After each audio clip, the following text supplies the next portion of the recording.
When you talk to Sean McDermott, there is no question that eats at them every offseason, and they're looking to take that next step.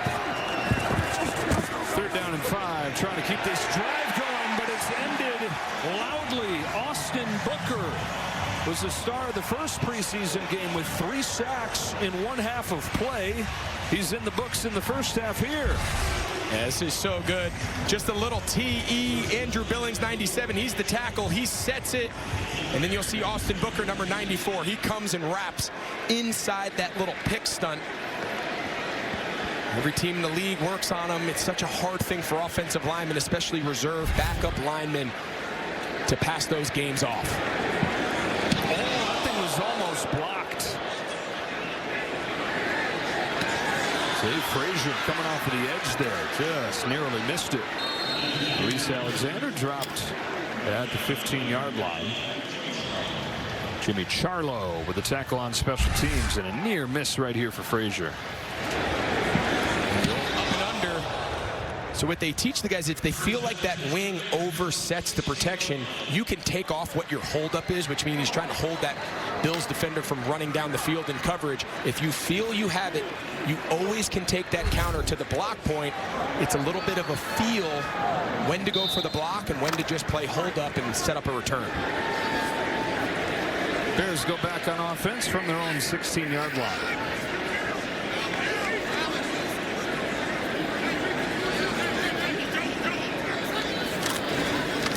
Start the drive with a run to Ian Wheeler. He gets about 5. And boy, if you mentioned that sticks in their mind and they know they got to answer questions about it. If you want proof for what they're trying to do, what they're trying to conquer, look at the way they handled the draft. Each of their first 4 picks, 5 of their first 6 picks on the defensive side. That's the one thing, the one hurdle they're trying to clear. Can they stop Mahomes and make that final step? And you see Brandon Beane, longtime general manager of the Bills. Into the flats they go. Burton having a big game. Makes a move and crosses the 40. 22 for Burton. Yeah, so here's what the really good teams, when you have a really good generational quarterback like Josh Allen, at some point you have to flip the switch and say, okay, while our offense is rolling, and while our offense is as good, one of the top couple in the league scoring 30 a game, now is the time for the youth movement. So they invest heavily, 5 of the 6 draft picks, 3 at the defensive back position. And the idea is we're so good on offense, we can weather what that youth movement looks like. It's very similar to a couple years ago what the Kansas City Chiefs did. They ended up winning the Super Bowl. Halfway through that season, people had questions. Could this young Chiefs defense keep up? Well, they had Mahomes. They had Andy Reid. It's a very similar situation here in Buffalo. There'll be some growing pains. Some of these young players will take their licks. But as the year goes on, if those guys continue to elevate and they're young and they're cheap, all of a sudden now the defense becomes the strength again. And you happen to have an MVP quarterback. That's the long-term vision. I love the move by Beane and McDermott. Obviously now, for the Chiefs, they want a Super Bowl. Now we'll see what the end result is for the Buffalo Bills. Kind of that long-term seesaw. Exactly right. 2nd down and 10. Back to the ground here. And Wheeler to the right side for 5.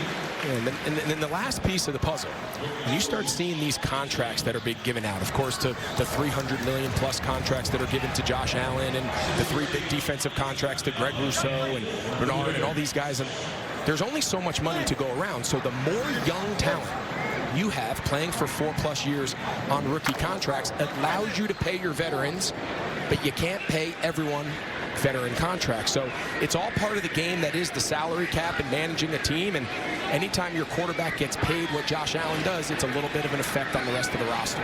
Bajan over the middle. Perfect throw. Samori Toure gets involved. 24 yards for Toure. I am impressed with Tyson Bajan. I mean, just the ball coming out on time. He's got pressure in his face. Not exactly sure. Maurice Alexander and Toure were kind of in the same spot. I'm not exactly sure where the ball was going, but usually that doesn't end well. Yeah, usually you get 2 guys in the same spot multiple times. Now this time is Tashim Johnson, number 33. Great job there in pass blitz pickup. Back in the hands of Wheeler. There to couple men miss and got a few. Talking about the contracts that they handed out. And that's the whole goal, right? In a perfect world, you draft a guy, you develop him, and then you keep him. You like him enough to sign him long term. And they've done that time and again under Brandon Beane. This offseason did it again. The obvious one was Josh Allen, but Rousseau, Benford, Bernard on the defensive side. And then just this week, James Cook. You add all that money up, and that's $600 million, man. There's not unlimited money. It's not monopoly here. You got to make some cuts where you can, and that's when you go young in the draft. A toss, the first down run for Wheeler.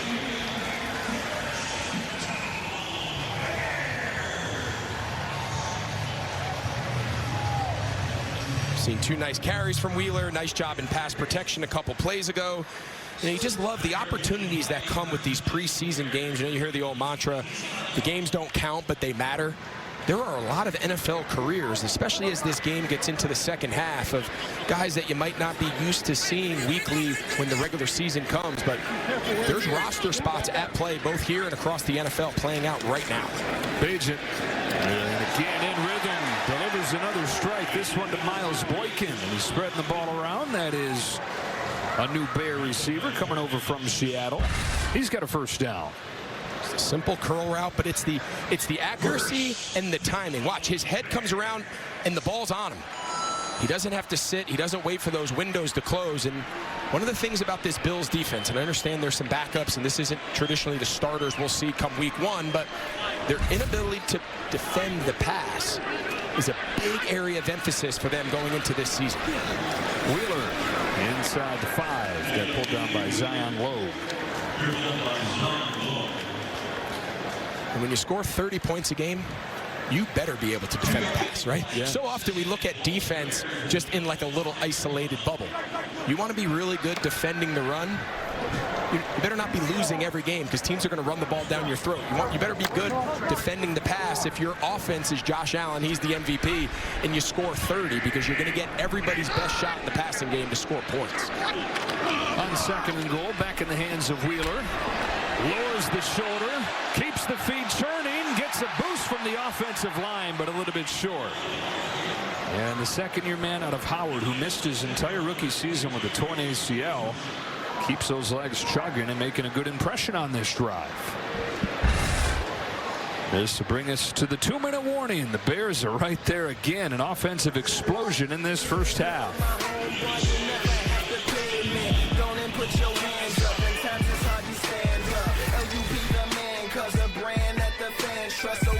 7 new head coaches across the NFL this year, and Ben Johnson here in Chicago. Who has the best first season out of these guys? Man, that's a great question. If I had to put, I'll tell you, I think the Cowboys and Brian Schottenheimer, I think there's a lot of wins there. I think that season last year got out of whack anytime you lose your quarterback and Micah Parsons and everyone that they lost due to injury. Jordan Hancock stops him in the backfield there. 3rd and goal. I think the Bears are promising. We'll take a timeout here by Buffalo, trying to steal another 2-minute drive before the half. Timeout. Buffalo. 30 seconds. Please set the game clock to 1:54. 1:54, please. I think that the biggest hurdle, I think it's possible that the Bears have significant growth and improvement here, and it might not be so significant in the win-loss record. And a lot of the reason for that is the NFC North is really competitive. 3 playoff teams just a year ago, so that's 6 games, plus you play a tough cross-division rivalry, a division cross-conference. So I think judging wins and losses improvement, I do think they win more than they did last year. It's just the schedule is going to be very challenging. Well, they try him again off the right side, and Ian Wheeler's in. Howard's own HU, a touchdown for the Bears. Luther Burden. He doing it again. Listen, I don't want to keep beating a dead horse here. I know he's run blocking, and it's not. But you can see his guys, they saw it, right? They're giving him high fives. Wait till you see. We're going to show the replay after the kick. Hey, dude, wait till you see how physical physical he is as a wide receiver. If he keeps blocking people, you beat that horse down. Yeah, you just don't want to block two goods, and they stop throwing you the ball. That's the old tight end trick. It's like don't sweep the floor too well, because they're going to ask Exactly. Yeah. But watch at the point of attack here. Watch him. He's going to motion in. Watch how physical he is at the point of attack. Bang! And now he just drives him. He's 3 yards in the end zone. The safety Hancock, like, I can't tell you. He could have 200 yards tonight. As a young rookie trying to earn the respect of his teammates and coaches, his 2 goal line reps will go further for his credibility in the locker room than any catches, any touchdown, anything he does early in his career. Because the stereotypical high draft pick skill guy is not sticking his nose in there doing that. Yeah, but to play in Ben Johnson's offense, you think Amon-Ra, great pride. If you want to run this style, where your edges are handled by your receivers, the Sean McVay system and the O'Connell system, Shanahan, they're all from a similar pedigree. If your wide receivers don't block, it breaks down the integrity of the entire run game. 28-0 Bears ahead here late in the first half. Chenault's been busy on the returns. To the 33 he goes. All right, he's earned a recap of his catches. Yeah, all right. Well, we'll give him credit here. Obviously, he got drafted because he can do this. Let's make sure we're clear here. The blocking is just a bonus.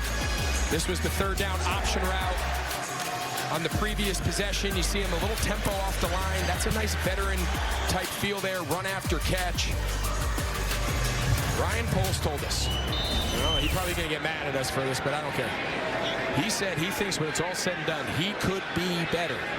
He said he's kind of DJ Moore and he's kind of Rome Odunze, but he thinks combined over time he could end up being even better, which is pretty incredible for 2 first-round picks in their own right. Number 2, Bills trying to find the end zone, trying to find something offensively, and they got a long completion right here to Christian Wilkerson. 3rd-year man out of Southeast Missouri State gets 23 yards. And Terrell Smith, he went down, and we never speculate, but he immediately went down at the top of that route. He's competing one of the cornerback spots here for Chicago. You see him here at the bottom of the screen. Result of the play is a first down. Watch when he stops at the top. Player is inside 2 minutes. It's a team timeout. Just immediately goes down, and you see his teammates obviously are concerned. That's that left knee area that he's grabbing. And again, they've taken some injuries to this secondary. They've added a couple new pieces over the last couple days, and Smith is a guy they're taking a good, long, hard look at to provide them some depth in this Bears secondary. We'll take a break.